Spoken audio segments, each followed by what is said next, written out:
And I titled this one, "We've All Voted for Politicians Who Have Protected Epstein."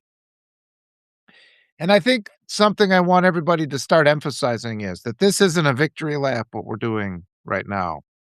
The more and more we see, the more evidence that becomes available, the atrocities that were committed. This goes all the way back. I looked it up just now, and like some of the first investigations or complaints about Epstein happened in, I think it was 1996. Arturo and others will probably have better numbers for me than that. Oh, Howard, people have better numbers for me than that, but it goes back a long way. And all the things that, you know, Teflon Pam said, she mentioned there's been a lot of attorney generals that have had access to these files. That's disgusting. I wrote a post yesterday, a note. And I said, okay, here's the Democrats, 2020 to 2024. Gee, what do we do? What do we do? How can we make the American public, how can we make MAGA reject this movement? What possible thing could we do? That's what Democrats are sitting there thinking. For 4 years, they're thinking this. Well, gee, how about if you release some of the videos of these powerful people raping children? Maybe that would change the public opinion. They had it for 4 years. Democrats, oh, we can't do that. We have to be the party of decorum. We got to rise above what they do. Goes back a long way that they've had these files. They've covered it up.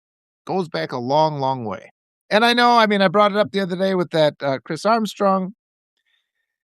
And it's like, and he even mentioned, everybody's mentioning it. The Democrats are mentioning this.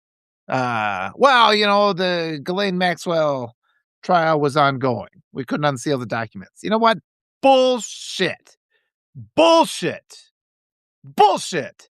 You can't sit there and tell me that because you were prosecuting one person that you couldn't go after anybody else. That's bullshit. And this is just because the Democrats, there's no heroes going right now. I mean, there are some. I would trust Alexandria Ocasio-Cortez, to be in the presence of my children. I think she's wonderful. There's others I think are wonderful. But it's something like 90% need to be voted out, not just voted out. I mean, Merrick Garland really does need to be investigated for this cover-up. He's as much a part of this cover-up as any Republican is. And I want everybody to understand too, there are a lot of these malicious right-wing bots who come at you, they'll say horrible things. But there are also Democratic funded bots, the centrist funded bots. I don't know about that. No, Johnny Slay, I think I gotta block you. I do not like that comment. What is it? I hold on, everybody. I gotta block this joker. Yeah, I'm blocking this guy. You guys don't need to see comments like that. Block. So he's out. I wish there was an easier way. Somebody needs to tell me, is there an easier way to block people when it appears in the chat? I had to go do an independent search. Apologize, but I'm going to be, and this is the world we live in. We know that there's this AI shit going on. There's a lot more going on than you realize. And I see it because I've been writing articles for a long time on a lot of different platforms. I would get overrun by bot comments. They come from centrist Democrats too. Thank you, Elizabeth. Actually, well, I wish you could. I was just saying. Yeah. But yeah, I do have to say a couple things, we can't be silent on the corruption of the Democratic Party. We can't be silent about it. I realize we're up against fascism. We're up against the flat out radicalized Nazis. But Martin Luther King said, it's the moderates who are the bigger obstacle to equality. And it's like, I keep seeing that every time. Again, Merrick Garland should have handled all this. This should have all been taken care of. All these lives that have been lost. I think we need to arrest Biden too, to be absolutely honest, because he put that guy in charge. He listened to these consultants. The Democratic Party's been running these geriatric geezers who they can control, and it's just sickening. and I mean, it's like, I mean, that you read these stories about these kids getting raped. And there's a story, every story that comes out is worse and worse and worse, and we know all the evidence that's out there, and the fact that they just have done nothing for all these years. They're just waiting for it to go away. They're waiting for the status quo. And I mean, leading up to I know there are Democrats that sabotaged Kamala Harris. I know this. That's my opinion, but that's my deeply held opinion. And you read Kamala's book, and she says, because she was a prosecutor. She was the one who was out there, she spent her time going after people that raped children. And I feel there's just as many Democrats who didn't want her in charge as there are Republicans who didn't want her in charge. And they were so quick, and every day I see it again. People come out there and start criticizing the voters. Criticizing the voters is the fastest way to lose, particularly when the Democrats don't stand up and defend our vote. They don't counter vote. They allow Republicans to encroach upon our voting rights. You cannot blame voters when the Democrats don't come forward and count every vote. Now, I have to always add, people like Mark Elias are doing excellent work. There are always some out there doing excellent work. But we can't have this not all bullshit. The ones who are out there doing excellent work, but who are being opposed by a corrupt system need to say, yes, Walter, thank you for saying this. I can't have people who start this division thing, but this division thing is just a constant part of our reality right now. Yeah, everybody, and just, I wrote an article years ago about how there's a court case you can look at after the 2016 election. The primaries. Bernie Sanders took the DNC to court. The court determined that the DNC had the right to rig the primaries against him. That's where it started. Go look it up. And I mean, don't get mad at me. Go look it up. A court determined the DNC rigged the primaries against Bernie. I think that's another case of, I think Bernie would have been a guy who would have gone after this and he would have held these jerks accountable. So the other thing that's really weird about what's going on here, I'm 100% sure about it. That's a weird comment. This might be somebody. Okay, I'll give you a pass for the moment, but but let's just not. I mean, they keep trying to shove. Okay, here's another weird thing. The Democrats always say, "Hey, we can't go too far left." They never say, "Yeah, I was going to leave that one for a second, lefty." I don't know if that was a straight comment or not. I might be blocking again. The Democrats always say we can't go too far left. They never say we can't go too far white supremacy, right? They need to start saying that for one thing. But the other thing that's weird is they say we can't go too far left. I know. I live, in a conservative area. 2 out of every 3 people I talk to are conservative.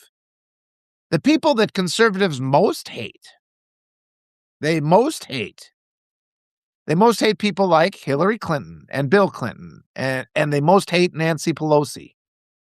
And so it's weird how it's Hillary Clinton and Nancy Pelosi and Bill Clinton who are the ones saying, oh, we can't go too far left. We'll push away the right. Those are the exact same people that the right despises. It's this weird thing that we're not allowed to talk about. And let's just take a step back here, because yes, we have all voted for these politicians that have sat on their hands and not done a goddamn thing about these Epstein files. And we don't have to sit here and fall into this bullshit of, oh, we have to defend Democrats, otherwise we get the... No, we have to start insisting on reforming our entire government. Again, there's like 10 or 15 good representatives who are working really hard. Thank God for them. But it's like 90% of our entire government is just absolutely and completely corrupt. Yes, get rid of the incumbents. Just go out. Look, guys, people, don't be results-oriented when it comes to the general. Vote for the Democrat. But the primaries is where we have to make our voices heard. All of you people here, and we have to vote out. Unless you've seen some really, really strong indication that your incumbent representative is a good one, vote them out. Get in new blood. We need new people in there. And just stop believing the lies, like the left-wing bot comments that come at you out of everywhere. Yeah, I mean, the right they despise the center. And, it's like the weird thing about everything that's going on here is QAnon started with this idea that our entire government was run by this pedophile network. So, as out of control as QAnon was, as unhinged as they were actually right about that. They were actually right about that. I don't know if anything's gonna be redistricted from, well, okay, good. If it's okay, good. I hope it is going from red to blue. But again, primary the people. Don't listen to these people. I'm getting so fed up. This is why I get so mad at people for still supporting Adam Kinzinger. There's no reason to be supporting the old guard. I'm actually even pretty mad at people like Pete Buttigieg. He was a smart guy. He had a powerful position in government. Why didn't he get to the bottom of this? I mean, the stories that they're telling right now, are so horrific. I mean, these poor little kids. These poor little kids. And everybody's just had their head in the sand for, like 1996. 1996 was the first time that something was filed about Epstein. All you had to do was just handle it then. Everything is corrupt. 30 years of corruption. Disgusting. Another thing that happened yesterday, I saw the vote, the House somehow passed this fucking SAVE Act, which is just white supremacy personified, disgusting, an assault on women, an assault on decency, an assault on our voting rights, all in service of a lie because the issue with our votes is not that people who are not citizens cast a vote. That's not possible. That's not a thing. But, if they want to keep saying that, it's like, okay, let's recount the 2024 election and see how many, people that weren't citizens vote. Let's make that an excuse for recount. Oh, no, we can't do that. Can't recount the 2024 election. We're just going to pass the SAVE Act instead. I mean, it's just layers upon layers upon layers of corruption. And I looked at it and it said all the Republicans voted for it in the House, plus Coelho. I'm going to call him Culo from now on. That fucking guy. And I had talked to Arturo. He's going to have to verify that this is accurate, but I talked to Arturo about it before. He was one of Nancy Pelosi's handpicked fucking representatives but he fucking voted for the SAVE Act. He was the guy that she pushed because there was this progressive. Yes, I'm getting to that, Lefty Pro. And Nancy Pelosi pushed this person to go in instead of the progressive. So she's shit. I mean, I don't really need to hear anything else about Nancy Pelosi. All the things that she's done, they've been contributing. She's been in government this whole time. These Epstein files have been there. She's had power. She could have stopped this. Children are being raped. They're still now being raped. The horror stories coming out of these files are atrocious. So there's nobody good. And Lefty Prof just mentioned Massey? Question mark? Voted? Yes, Massey voted for it. I went and double checked it. I triple checked it. I found a statement on his Facebook page. Massey voted for the SAVE Act. That means Massey is a piece of shit. I was sitting here thinking, hoping, oh, good. Massey's done all this great work with the Epstein Transparency Act. Maybe he's the one Republican who's not a complete piece of dog shit. Nope, he voted for the SAVE Act. Fuck that guy. Don't come and tell me how good a guy he is. He voted for that. Fuck him. Fuck them all. And I mean, it's all of them. All of these people that are in there. He fights for the survivors, but he voted for the SAVE Act. So, it's like, it doesn't matter. You have to do endless good. This is where the Democrats are like, don't get in with your purity test. It's like, it's not a purity test when you turn around and rape a little kid. That's a low bar. And if you're voting for the SAVE Act, you're a piece of shit. So we got a primary and get rid of Massey or put in a progressive Democrat instead. And I get this tidal wave of people, well, Walter, don't alienate the ones that are on our side. He's not on our side. He voted for the SAVE Act. That's it. I mean, open your own eyes. Stop listening to the will of the party. I mean, they pressure you to disregard the evidence of your own eyes. Some of the, like when Cory Booker turned around and voted to, who did he approve of? I want to say was it like Kirshner's dad or some fucking thing? He's shit then. I mean, I applauded him when he was doing his 25-hour filibuster. That was great. Then he turned around and fucked us with a vote. So he's shit. Get rid of him. It's like we don't have to sit there and be like, oh, thank you for doing one nice thing. That's the ideology of abuse. We have to get rid of them all. I'm sick and tired of it. I'm sick and tired of us having to call out, and that's this whole purity test language of the Democrat story. Well, you got to have people that don't agree with you. Not on issues like child rape. I'm not going to tolerate people that disagree with my positions on child rape because it can't happen. That's against the fucking law. It's against the laws of the universe. I'm a father. I can't have people that are soft on child rape. I can't tolerate it. I don't care what happens. I'm not voting for those assholes, And the Democrats keep doing this. And I think, I do feel that Republicans are substantially more corrupt than the Democrats, but at least they're openly corrupt. The Democrats are secretly corrupt. I mean, that's kind of what we're up against. And at some point, what we should, it's lefty, it's the primaries. Focus on the primaries.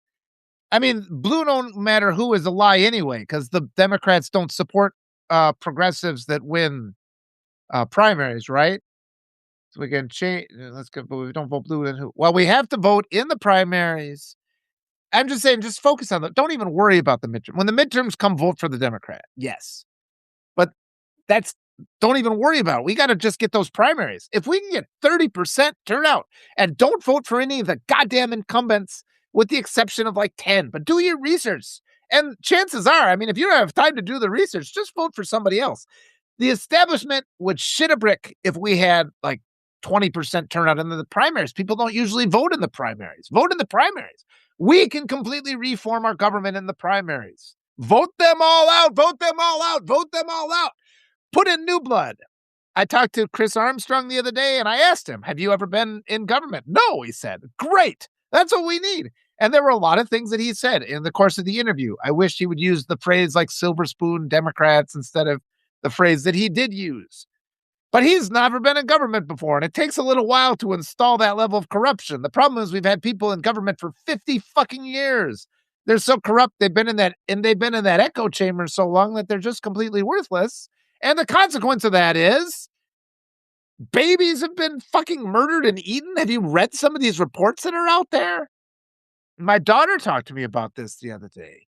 She brought it up. She's like, Daddy, this is what the rumors going around in the school. And I'm like, is this true? I don't know if it's true. But then somebody wrote in one of my articles the other day where the basis of what she'd heard was from. But the reality is the trauma of what she had to just hear and deal with is going to stick with her, is going to endure. Hi, Kat. Good to see you. The trauma of what she heard is going to endure, and we just have to rouse people. And there's just so much disagreement. I want to talk about something else. I had a wonderful talk yesterday, and it started off in what I thought might be like the way the conversation started. I thought, oh, I'm going to get blocked here.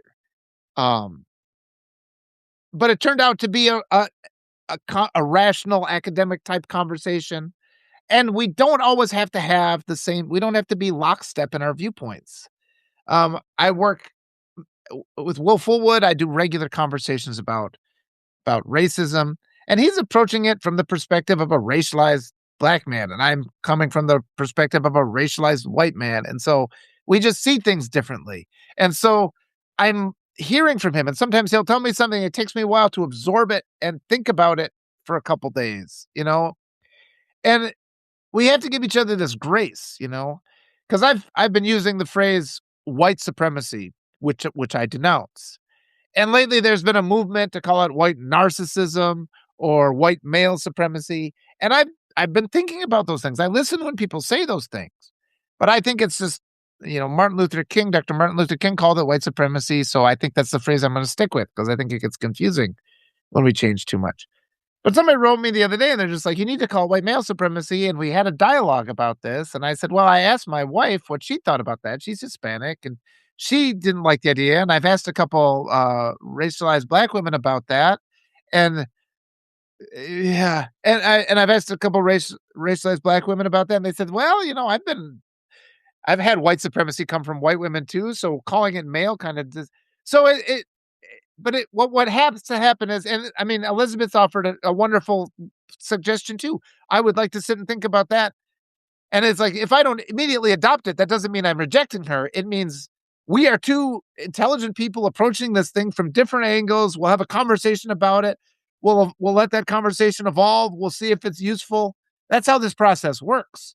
But in this social media kind of hierarchy, people just come at you and they assume, well, you didn't adopt what I said instantly, so that means you're my enemy. And that's not the case. I know, Elizabeth, and that's a completely valid point. And that's like calling it white narcissism. But I always say the way I interpret it is that's their declaration that they intend genocide. It's not that they're saying that they themselves are supreme. They want to establish it through the murder of all other races. So that's why I tend to stick with white supremacy as what I denounce. But it's like, it's not like it's a, and then what she's saying is completely right, because they are not supreme, but whiteness doesn't exist either. But at a time, because whiteness is just a construct, I thought, well, let's just call it supremacy because they're trying to establish supremacy. We can just call it the ideology of genocide, maybe. But I think these conversations get to be so there's such a big thing that we're not really focusing on, people are getting confused about who we're talking about. That's already part of the problem, right? Like the whiteness is invisible. We say there's Black History Month and then there's just history and we don't, or like there's Black entertainment and they don't talk about white propaganda because they try to present it as if whiteness is just normalized.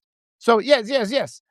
Thank you, Elizabeth. Yes, I didn't mean to be getting bent out of shape, but I just want to emphasize, yes, we have a conversation about it. And yet, and sometimes though I'll get people when I don't immediately adopt what they say, then they think I'm not on their side. And we've just got that culture that creates that division. And this is why I'm kind of turning to, because there's always this talk from the Democrats. Oh, we have to have a big tent. We have to bring in more of the people that would have otherwise voted for the right. Well, okay, let's do that by criticizing Nancy Pelosi then. That'll get people from the right to come and join us. Let's criticize Hillary Clinton. That'll get people. Oh, and then the Democrats are like all of a sudden, no, no, no, we can't do that.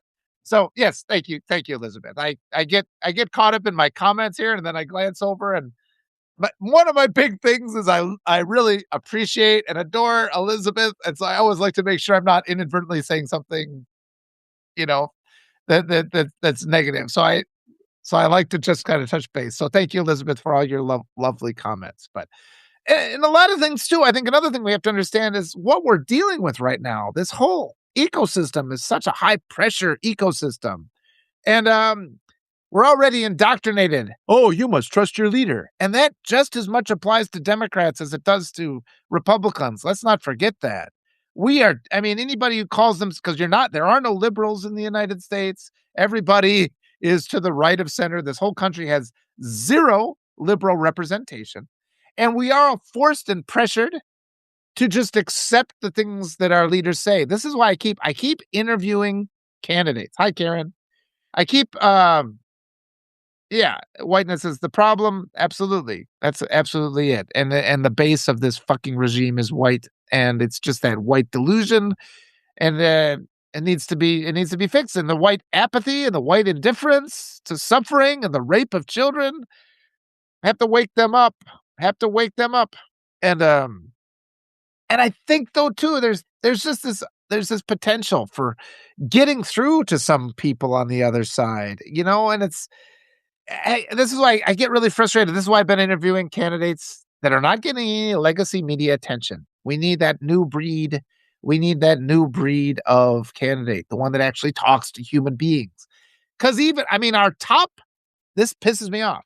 Our top Democratic representatives, they could be on. I mean, they've gone on. They've talked to Heather Cox Richardson and a couple others.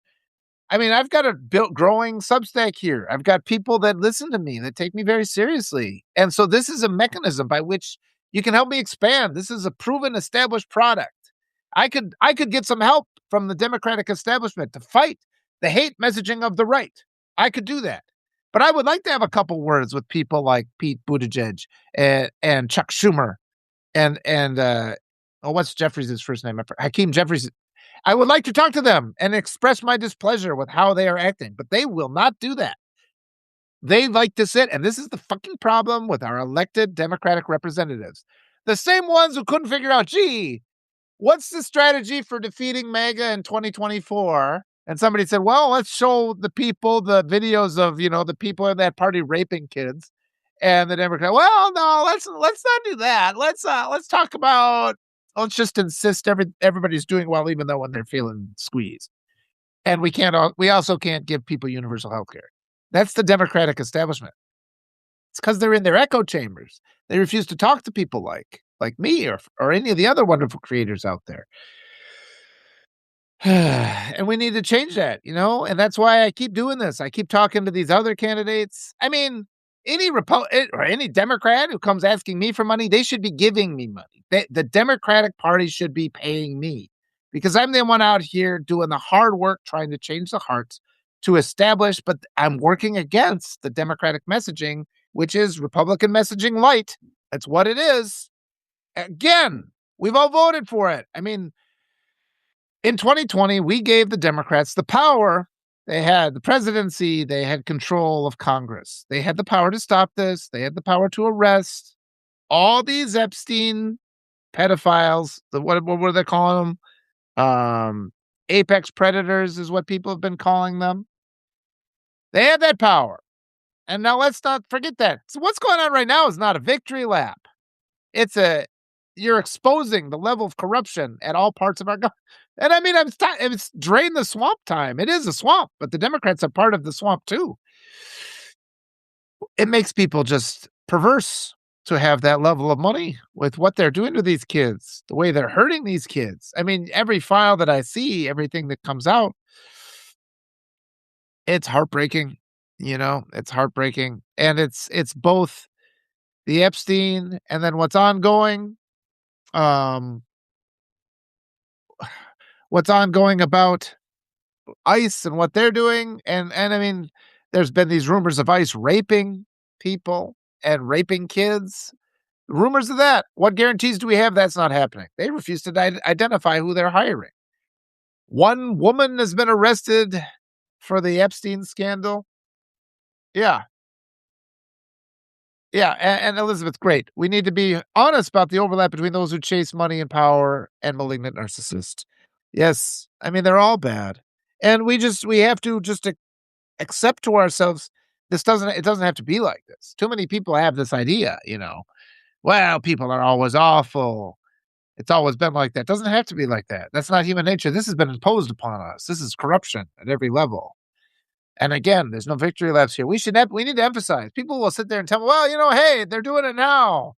Let's not talk about the past. I want to see a lot of the last administration get arrested for covering up the Epstein files. I mean, once we're arresting people for covering up, Merrick Garland, I feel, has to be arrested at some point. He obviously covered this up.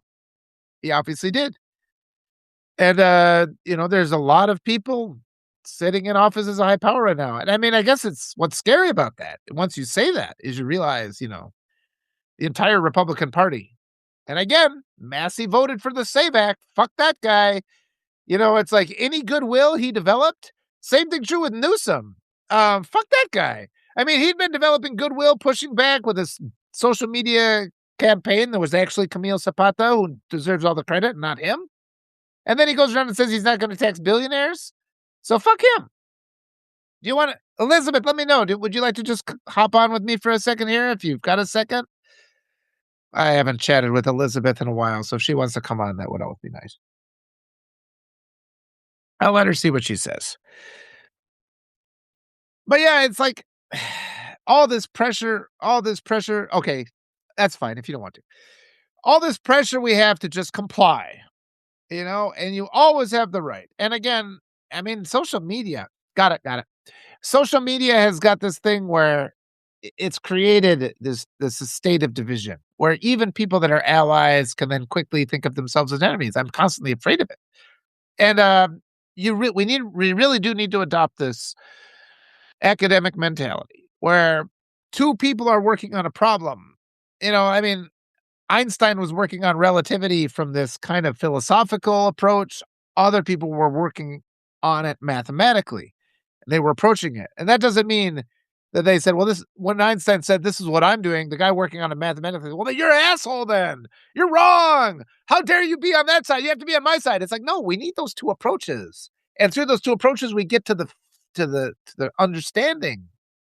We need the idea of the pyramid. I can walk up one side of a pyramid. I have no idea what the other two or three, depending on if it's a 3 or 4-sided pyramid, looks like. And so we have to have a little bit more grace with each other. And particularly when I'm critical of Democrats, I am not wasting any time being critical of Republicans because I know that they're just absolutely corrupt. The letter from Birmingham jail again, Dr. Martin Luther King Jr. He said it's not the clanners. He said they're not the biggest obstacle. You know what they are. They're like the scumbag pawns walking in the street, ready to be sacrificed, but they're a major distraction. The bigger problems are these centrists, these moderates, the ones who sit there and say, well, we want to change. We hear you, but you just got to understand it takes time. Those fucking delay guys, it can happen tomorrow. This president could be removed legally and lawfully. I think the number is 26. You need a certain number of senators. You need a certain number of people in the House. He could be removed tomorrow. You could accelerate the vote. It could be done. So there's no good guys there. The entire Republican Party is corrupt. Quite a bit of the Democratic Party is corrupt. And I've been telling this to people for a while. It's like, there are still people out there. We have time. We absolutely have time. We're not going to lose this. It's not going to lose. We're not going to lose. 100% guaranteed we are going to win. Because white supremacy is an ideology of delusion.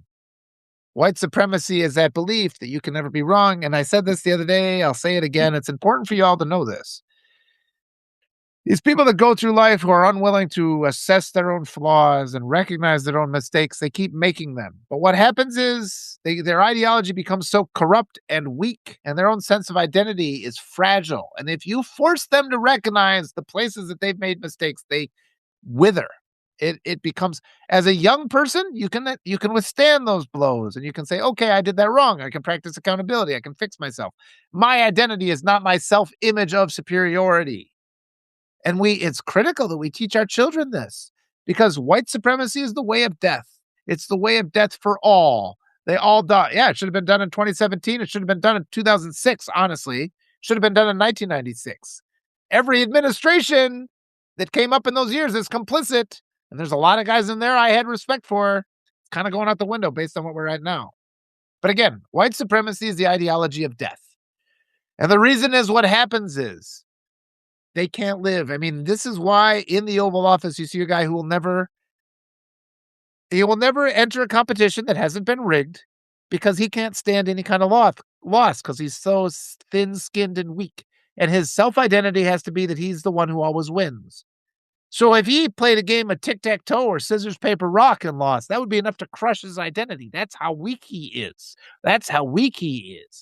And what happens is, I mean, the more corrupt, the more they take white supremacy into their heart, the weaker they become, the more they have to deny reality. Because on any given day, I do 50 stupid things.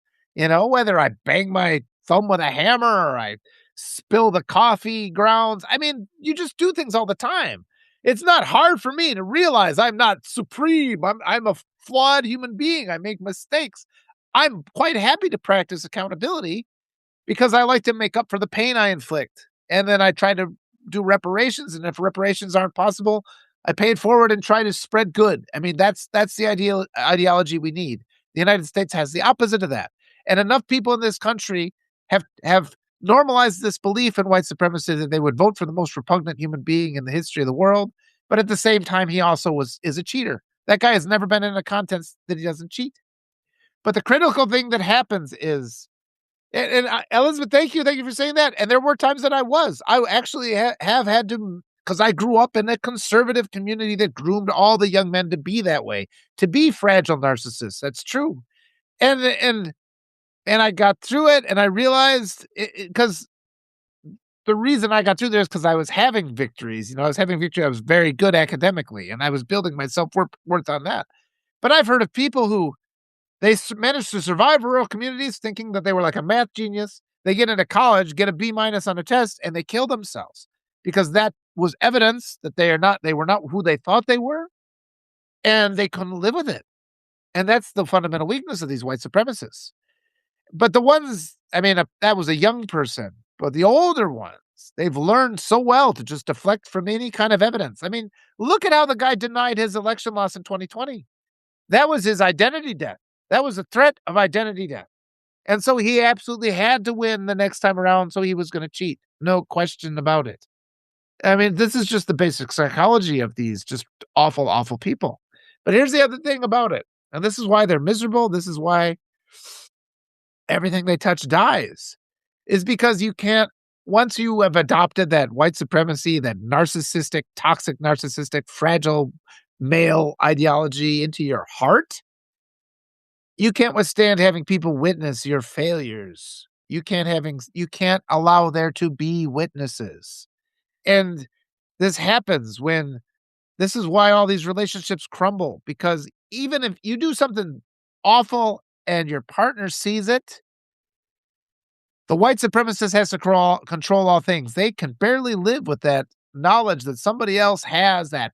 They think of it as power. It's not power. They just saw you being a human, but they perceive it as power over you because they saw that you are not what you claim to be.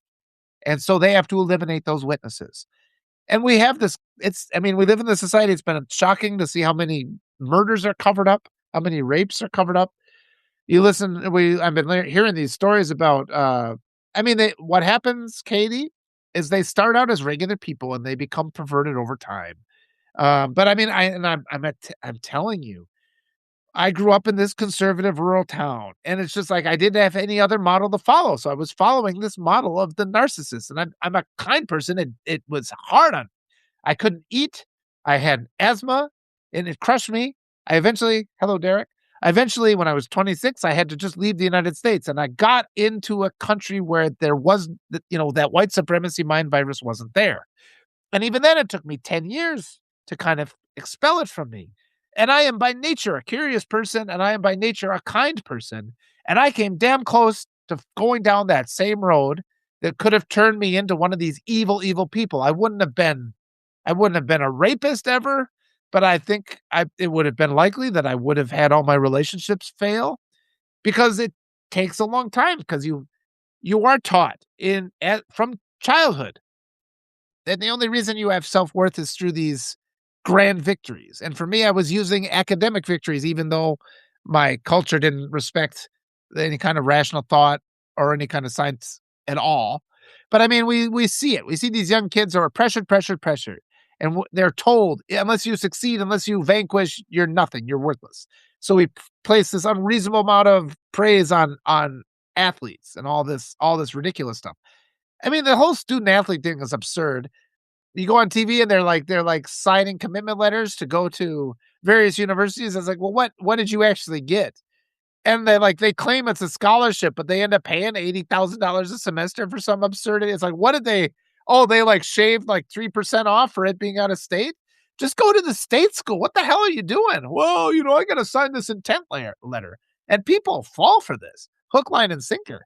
And it's because we are so indoctrinated, and it's everybody, And I always say that it's men, it's women, it's everybody in the United States, every marginalized group.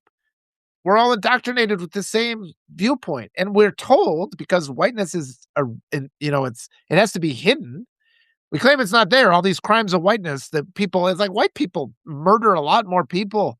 They commit a lot more crimes than any other group. We just pretend that doesn't happen. We have this, white people have this blind spot, where we're just like, oh, well, that's just because they've equated white with what is normal, and that is white doesn't even exist. It's a false concept. This is how deeply ingrained that white supremacy conditioning is. And I'm telling you, it's not easy. It's not easy to purge it. And yes, you get to that point where you say, it's like you start building, you get a couple victories, like these external victories that you don't really control, but then you have a failure. You have something that doesn't go well. People can't take it. It crushes their identity because hello, Ashley, their whole self-identity is fused with this lie of white supremacy where you can never be wrong and nobody can ever see it. And that's what results in people getting killed. That's what results in these, and it's usually men murdering in they murder their children, they murder their spouses, they murder it's all the women they murder. I've always said is we gotta at some point we just need to say in American culture, the two most dangerous men in any woman's life are her father and her partner. That's where the danger is. That's where the danger is. And it's because this white supremacy mind virus is so fused with our American white supremacy is American national identity. White supremacy is American culture. That's how we're in this mess. That's how these rich and powerful men, because they get to the point they could become so separated from society because they can't, or from reality. They can't perceive any of their losses because as a human being, you compile loss after loss after loss. And being a good human being is recognized. I made a mistake. I have to fix that. I made a mistake. I have to fix that. If you're one of these people like, oh, I'm perfect. I stomped through life. Nobody is hurt by my actions. I don't want to hear that because that makes me feel bad about myself. They become so corrupt at such a level that later in life, when they're in their 50s and 60s, by then they're doing these just horrible atrocities where they're abducting children and murdering and starving babies to make. I can't even say it. I can't even say it. It's awful. And, we're all complicit in this. I mean, it's really at this point too, it's like at this point and I wanna just go back to what I was saying before. When Will Fullwood leading up to the 2024 election, I was all in on getting Kamala elected. I was trying to do everything I could. And I did feel this constant state of frustration. I was just like, I was angry. It's like, how can it be this point where, uh yeah, white on white crime is the worst of all crime. It's the most that happens. So I was angry leading up to the election. I was so frustrated with people, cutting a lot of people out of my life. What the fuck? I was like, why don't you understand what's at stake? But I was committed. And I felt sure that Kamala was going to win, and I feel she did win. I feel that the Republicans cheated because based on what? Based on the fact that Republicans cheated everything and white supremacists, that's double for the overt and old white supremacists. I mean, some of these people, I mean, these toxic ideologies, the worst ones are in their 70s and 80s. Young people at least haven't had time to have their hearts completely rot. Because I think I think we're born with good hearts, but it's our minds that are the problem. You can reprogram your heart with your mind. And after 60 years with people like, yeah, the fucking person in the Oval Office who can't accept when he's lost, it's impossible for him to lose with grace because his toxic self-identity is constant victory and superiority. And him accepting him, it's impossible for him to have accepted that he lost in 2020 because that would also mean that, the people he's violated, he actually hurt, and it's all tied together that way. But yeah, I mean, in 2024, um, after the election was called, it felt like a membrane snapped in my brain. And it's like, okay, yep, Will Fullwood was right about this. 'Cause he'd been saying, he's like, "You're gonna crash hard after this election because she's gonna lose." And I'm just, "Yeah, no, no, no, I think we can make it happen. I think we can work." And he wasn't being mean, and he wasn't criticizing me. He was just trying to convey something I hadn't yet accepted about the truth of the corruption of our world. This is a hard thing for all of us to accept, and I've accepted it since 2024. It doesn't mean I've stopped. I'm just that now I'm more empowered to actually fight the evil that's out there. I'm more empowered because I recognize it. I see it with greater accuracy now. And after 2024, my frustration, a lot of my it's weird because some of my frustration, some of myself, I guess is I'm still angry about external things. I'm furious about these abuses, assaults on children and all that, but the inner conflict has gone away because there was part of me that wanted to maintain this hope that things were as they said. And since then, I've just realized this is everything they've ever told us about the United States is a lie. This country has committed genocide. It has raped women. It has allowed it. Even now, Border Patrol, there's stories about Border Patrols covering up murders, raping people, no accountability. All that corruption is out there. And I didn't want to really accept all that before. And I accept it now. And we all have to accept it now. We all have to accept it now. And it's like, yeah, we don't like, let's have the forensic audit of 2024. We shouldn't sit here and assume it was a fair election without a forensic audit. We shouldn't assume that. That's not scientific. I want proof that it was a fair election, the same way that the Republicans demanded truth proof in 2020. And while they were demanding all that proof, they should have found examples of election fraud on the part of the Republicans, but they weren't even looking. Because I think the Republicans cheated in 2020, and I think they cheated in 2016, and I think they cheated in 2008, and they always cheat because they're a white supremacy ideology. And at some point, we have to have our representatives stop being like, the Democrats. Well, let's not say that. We're not the party of election now. I'm not denying anything. I'm saying white supremacists cheat at everything they do, and a good part of the powerful people, I'm tempted to say all, are indoctrinated and have been corrupted by white supremacy. And, the Epstein thing goes back 30 years. There have been complaints. There's been evidence. Why didn't they talk about that? Why didn't the Democrats bring that up on the eve of the 2024 election? To this day, these fuckers keep blaming people for not voting for them. We gave them all the power they needed in 2020. They had all the power they needed.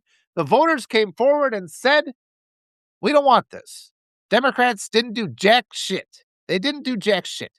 And they need to be held accountable. And then the other people say, well, Walter, you're undermining the Democratic Party. You're stealing our ability to win next. What the fuck good is it if we win again and they don't do anything? That just means it's coming after us again. So we have to vote them all out. I'm telling you, people, the primaries. Let me go through a couple of these comments here. Yeah, I believe we should audit every election. And it's like, by not auditing, Keith Porter murdered, and there's 6 others. I have to have the list. I don't remember the list, but they've been murdering all these people. Renee Nicole Good, Alex Preddy, holding Liam Ramos, the 5-year-old kid, in the cell. There's all these other kids in these detainment centers, which should be called concentration camps. We haven't had any assurances that they're not. I'm told that ICE is in the city a mile or 45 minutes up the road. They've left Minneapolis. I guess they're coming to me next. So we'll see what happens. And and when they come to get me, I'll throw on my Substack Live so you all get to see it and you can bear witness. And maybe when that happens, if you see my murder, my execution live cast, maybe that'll rip the same membrane in your brain that got ripped in mine. And honestly, I'm not even critical. People are still in that mindset because it took extreme action for it to change in my mind. And I want to give space and grace to everybody to come along. So everybody who keeps coming back and listening, thank you. You're doing the hard work. Let me just kind of roll up and read some of these articles. Yeah. Okay. Courtney says that they're seeing ICE in the area. Another thing I want to mention that made me think of something. I mean, it's a religious war. Somebody needs to say 100% of these people that ICE is detaining are Christians. They're 100% immigrants from South America are Roman Catholic Christians. They have a different approach to religion in the United States. White supremacy has fused with Protestantism. I don't know how you say that. It was on the verge of going away until they fused with the Protestant religion. But in South America, they love the Pope. It's a different kind of thing. My wife is she comes here and looks at religion in the United States and thinks it's weird. It makes her feel creepy. But yeah, I mean, at some point we need to say this. Let's call up our churches and say, you realize ICE is arresting Christians, don't you? This Republican administration is waging a religious war. It's trying to eradicate Roman Catholics. That's what's going on. We need that dialogue to be in the public. And that's part of the reason why I'm interviewing all these candidates. I want them to say this on debate stages. Call up your churches. ICE is arresting Christians. Awful. All right, let me roll up again. ICE. Yeah, and then, mega. Yeah, but they don't see it as one thing. But the other thing too is mega will turn around and then they'll say, but what about, and then we get caught where we're defending these corrupt Democrats too. And I think maybe our new strategy needs to be, you know what? Yeah, let's arrest Merrick Garland. Let's arrest Nancy Pelosi. Let's arrest Hillary Clinton. Let's get new people in there who will do that. And I'll tell MAGA, I'm like, look, go and vote. It's like, if you can't make yourself vote for a Democrat, at least go vote for somebody, a primary challenger to this MAGA representative who isn't serving you. Just get new blood in there. We need new blood in there. Yeah. Good. Raskin visited a detention center. I'm glad. He needs to go in there with his Substack. He can call up me and I will broadcast what he sees. And that's another thing. All these representatives need to be doing this.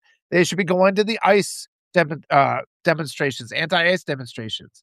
Send me a text. I will broadcast it to my following group. The legacy media isn't going to cover it because they're all corrupt, but I will. And that's why they need to be out here supporting me. Okay, good. Working Families Party. I'll have to look into that. Let me look. Just kind of glancing through. Yeah. And dishonesty. Yeah. I mean, Elizabeth, you're absolutely right. It's that inability. They have to deny the facts because fundamentally it comes down to that fundamental idea. I repeated myself. But they think of themselves as always perfect, always right. And so when something happens that disproves that, they just disregard it. They pretend it didn't happen. And I mean, it starts out small. That was the way it was in my family. I mean, if my dad would drive the car, if we were going someplace, if he would like just forget and go the wrong way, we couldn't tell him. We couldn't say, "Hey, Dad, you took a right. You should have taken a left." We couldn't do it because if we said it, he would have erupted at us. We just had to sit there and wait while he drove the wrong direction, waiting for him. And then we'd be like, "Gee, I didn't remember this town being on the way to where we were going." We could make a comment like that. But we were just so indoctrinated to protect his ego because he could never be wrong. And then he would have to come to the realization himself. Oh, shoot, I must have gone the other way. Ha ha. But he wouldn't ever, he'd make a joke of it. Like this was this big funny thing and we were all in on this joke. He wouldn't apologize. I wasted all your time. He would never say that. We never expected him to. We need to start expecting him to. Oh, yeah. Thank you. Daily Whatever's on. So thank you, Neurodivergent. Thank you for being here. I've been infringing on their time a little bit, but that's okay. Yeah. We also need to make example. Yeah, and yeah, there's just so many. There's just so many. And we can't sit there and be content anymore with this idea that somebody who abuses us 1 time out of 10 is better than somebody who abuses us 9 times out of 10. We need somebody who abuses us 0 times out of 10. That's what we have to start demanding. We don't have that. And we need to get new people in. People who haven't had their hearts and soul as much corrupted. So, yeah, people, please go out there and vote in the primaries. Make that your goal. Resolve to do that. Ranked choice voting would be good, but I mean, it's just we need to have these conversations, and too often you'll see or Democrats come out and stop these conversations before they even start. We need to put pressure on our representatives. Pressure them to talk to me. Doesn't do any good to pressure them to go and make certain votes or certain things. Pressure them. Call them up and say they should come and talk to Walter Rhein on his I'd Rather Be Writing podcast. Tell them. People have done this already, and candidates have actually reached out to me. So that's a progress. And yes, well, I mean, democratic socialism. I mean, we got to stop. Why are our taxpayer dollars going to fund? I mean, can you guarantee? This is a question I've been asking them. What guarantees do I have that my taxpayer dollars are not going to child rapists? I want those guarantees. What guarantees do you have that my taxpayer dollars are not going to concentration camps? I want those guarantees. What I also want to stop. This video is going to be available on my Rise Together account. I have my 2 podcasts. I do this one here. I want us to stop giving billions and billions of dollars in subsidies and bailouts. Billionaires always get to fall up. It's a joke to them. That's the other thing we have to remember is like there's a whole class of people that just print up their own money and they just laugh at us, the foolish ones, for accepting reality as we see it. Hi, Eric. We accept reality as we see it. We're the ones who are like, okay, I guess I have to work because most of my life is just like, just leave me alone. Let me live my life. Don't pressure me. This is the scenario. Fine. I will try to operate within this scenario. But the reality is, I mean, think of it like points. Think of it in points in a classroom. Money is meaningless. Money has no meaning. It is not a thing. It is as artificial as the concept of race. It doesn't exist. So this idea of merit being based on the accumulation of wealth is absurd. If you sit in a class, I figured this out in class. It's like you got people, you're all stressed out. It's like, why am I stressed out about an A? This means absolutely nothing. It has no value. It's an artificial construct. If a teacher awards points, if I get a bunch of points, could I distribute those points among the other students? I mean, I might have been, in terms of the points that I accrued in that class, the richest, quote unquote, of the students. But the teacher has infinite points. And at any point, that teacher could just distribute infinite number of points to some other kid.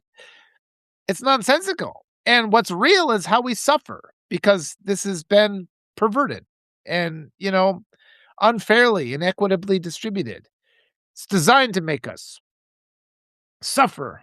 And we don't have to tolerate it anymore. And it's all under this umbrella, under this misperception, this lie that this is just the way it has to be. Doesn't have to be like this. Doesn't have to be like this. And it just it takes a long time to get to that realization. Um, yeah, I mean, I never actually did that story carrier, but it would have been, yeah, distribute these points as you see fit. Imagine, I wonder what would happen, just to kind of give kids, that would be an experiment, but I'm a little bit hesitant about using my classroom as a place for experimentation. They did that with the blue eye, brown eye issue. I don't know if you've ever read about that, but it's a little bit creepy. Shouldn't be doing that. Oh gosh. Um, yep, Amber. Yep. She says, "My mom is a monster. My dad is a coward. They're equally responsible for the abuse I endured. My dad isn't let off the hook because he only beat me because my mom told him to. And he took the path of least resistance." And that's we see that handed down abuse. These rich people, they sit in there and they sit in their echo chambers, people like Schumer. They never go and visit a detention center, but they vote for it because they get pressure to vote for it from nefarious forces. And then they just um, redistribute. What's it called? They delegate the abuse. So they enable it. They don't see it. They don't take accountability for it. Other people inflict it, but they are responsible. And it doesn't have to be like this. Yep, we withdraw our consent. I tell you, yeah. I mean, I went to bed feeling a little sick last night, and lately it's just been exhaustion, a lot of exhaustion piling up. This last week has been harder. I was kind of hoping that things would start to settle down, that we'd been through the hardest weeks, but it seems like every week another membrane gets broken in my brain, and we're forced to recognize the truths that we've long denied. And we have to do it. And I mean, above all things, friends, I want to tell you, get your rest days, fortify yourself, but there's no protection in denial. I mean, these white supremacists, when they've exposed themselves as the flawed and failed cowards and useless people that they are, when that's been exposed, they will want to kill all the witnesses. They don't want evidence of their failure to exist. That's why they burn books. That's why they deny the teaching of history. That's why. They can't let people see where they fail. But even once they've removed everybody and burned every book and erased every video, they're going to fail again the next day because it's inherent to them. That's why white supremacy is the ideology of genocide. It's self-destructive and it kills the carrier and it kills everybody around the carrier. And we have to stop pretending that's not what's at work here. And to this day, so many Americans. I saw a guy who was complaining this morning and he was upset about ICE. And I was like, great, great. But then he started saying, but, I agree with enforcing, getting rid of the immigrants. It's like, buddy, you got to take that extra step. There's nothing wrong with immigrants. Immigrants are in America, first of all, because America goes and overthrows their governments and kidnaps their presidents, and they create social unrest and they destroy the ability of those countries in other parts of the world to thrive. We are guilty of genocide after genocide. We're guilty of starvation and the torture of children. This country is. It's like friends. We can't afford to be delusional about this. We can't afford to not to pretend we don't recognize it. We're guilty of all those things. All the history we don't teach is the truth, and the truth is ugly. The truth is ugly about this country. There's not a single president, I don't think, going back to the inception that we should revere. They're all piles of shit. They've all contributed to this reality that we're in now, through their failures, through their complacency to stop the encroachments and the abuses of the wealthy class, the elite class, the apex predators who are setting up mechanisms to go throughout the world and harvest children like they're a product, and then like, kill them and rape them and murder them. I mean, it took something this extreme but I mean, what's going on now with Epstein is an inevitability. It's an inevitability of a lot of the things that we have taught ourselves not to even perceive. And in addition to demanding accountability for the Epstein files, we have to, within ourselves, force ourselves to recognize these atrocities and these horrors and recognize how so many of the things we assume about our reality and assume about life are just blatantly false. Like, just get rid of all your ideas, justifications for people to be wealthy. That's all lies. Wealth means nothing. Money is a construct. It's completely fake. Food is real. So for a person to be able to control something that's not real, and that gives them the power to let human beings starve. That's a crime against humanity. And yeah, accountability has to start, but this doesn't end ever. This is the task for the rest of our lives, and probably the task our children will have to take on too. Hopefully, we can make some strides forward. But at no point along the way do we ever listen to people and say, "Okay, that's enough now." I was reading "Where Do We Go From Here" yesterday by Martin Luther King, and of course, during the civil rights era, there was a lot of complaints for the black community. They were saying, "Well, they've already got so much. No, they're being greedy," you know? And we have to be greedy because we're not fighting for ourselves, we're fighting for our kids. And these are basic human rights. Yeah, how dare I tell the truth? And yeah, thank you. I mean, thank you. And I just constantly working through this. And honestly, I don't know where these thoughts are coming from. I guess I'm just working through them as I think about them. I couldn't do this a year ago. Howard's back. Hi, Howard.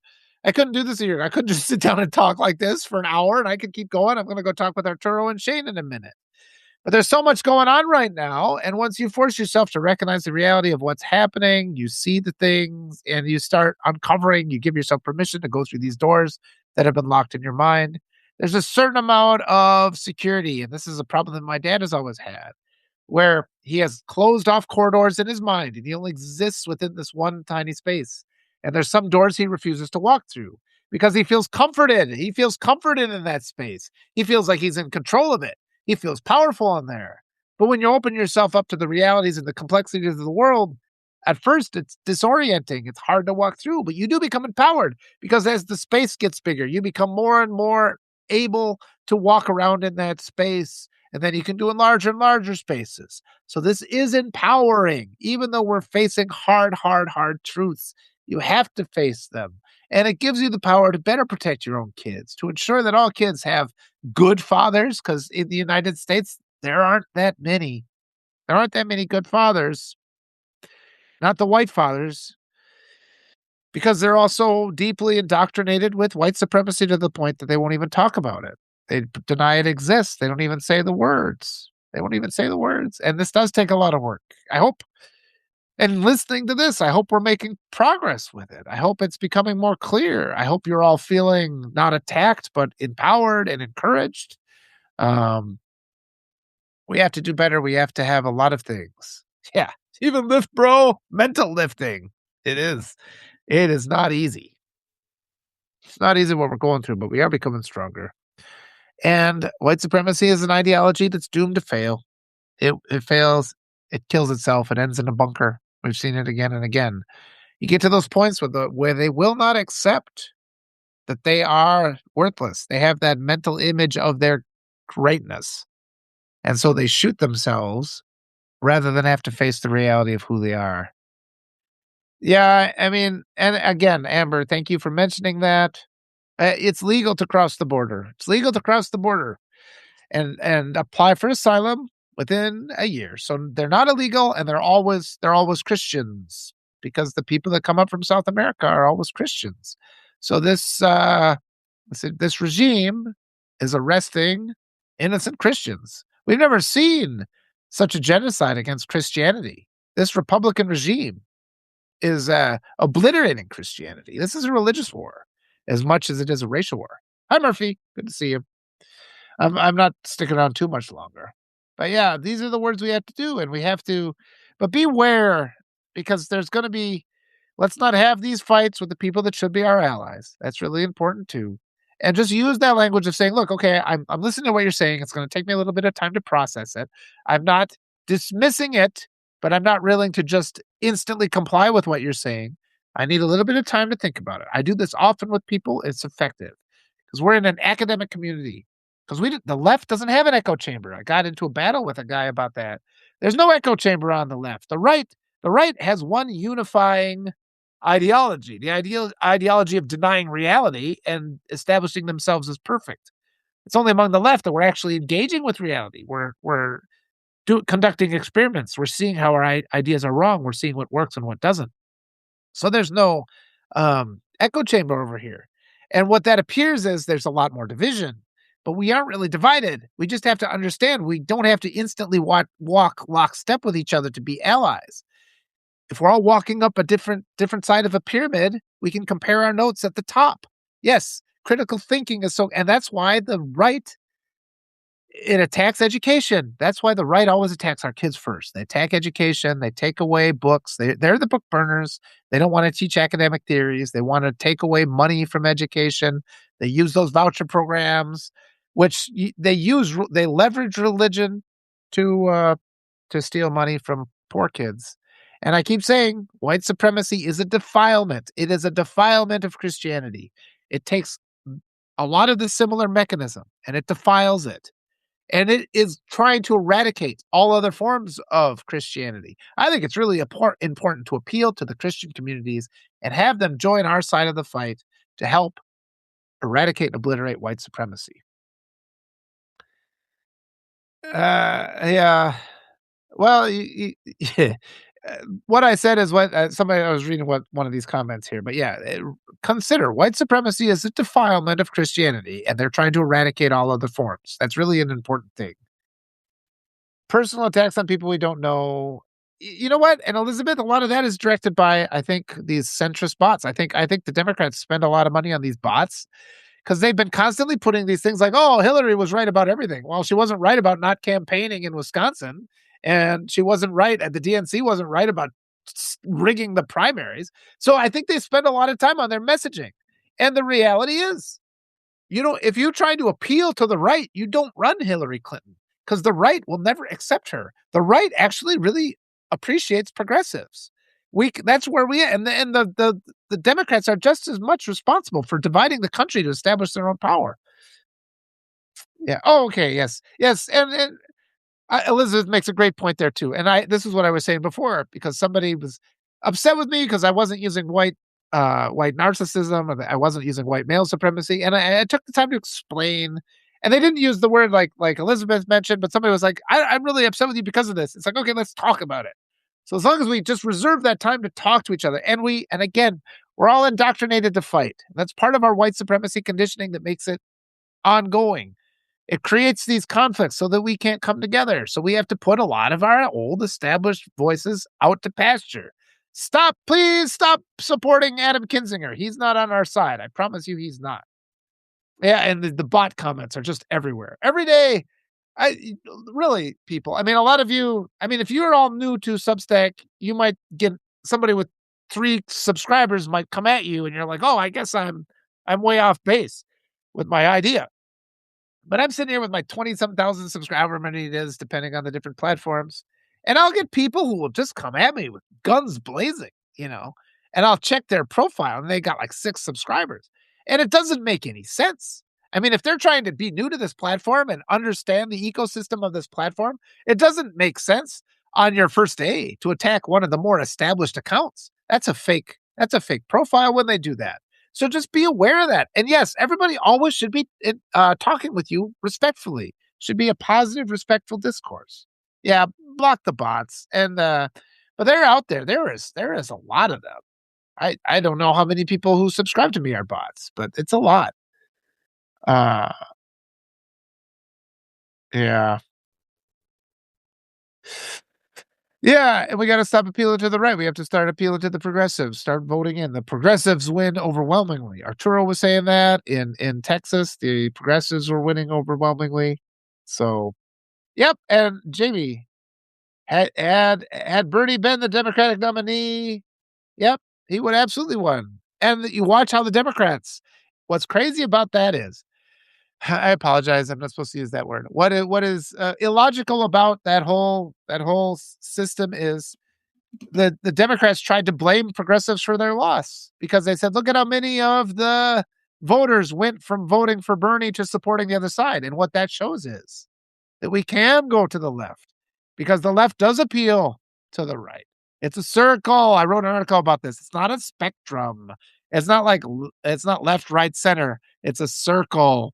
And there's overlap in other places. We can't believe these just sophomoric models that are misrepresentations that make it seem like, oh, the people who are leftists or the people that are in the centrists are more reasonable because they're willing to compromise, because that's a false model it's built on. That's just as much a lie as money is or points in a classroom.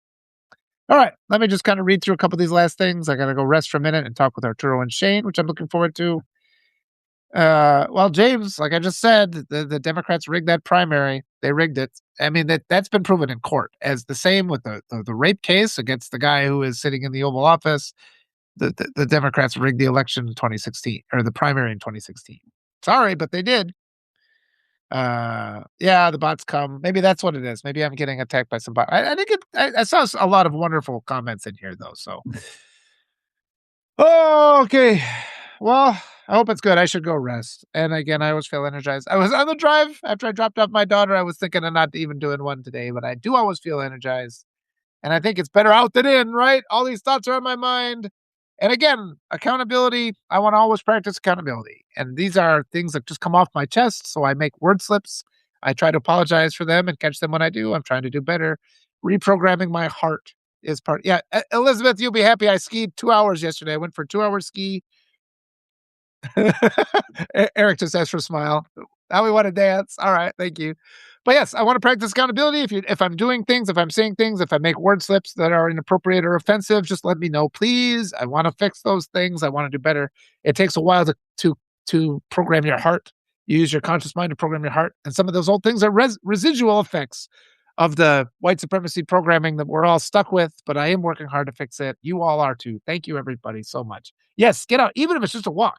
Go for 10 minutes. All right. All you wonderful people, I'll be back in 30 minutes with Arturo and Shane for the Friday. We call it the rant. So I'll do that. Yes. And subscribe to Eric. Eric is wonderful. He just said, thanks, Richard. So good work. All right. Love you all. You guys have a great weekend. Maybe I'll come on and preach on Sunday so none of you guys have to go to church anymore. Should I get a preacher's outfit and start doing that? I don't know.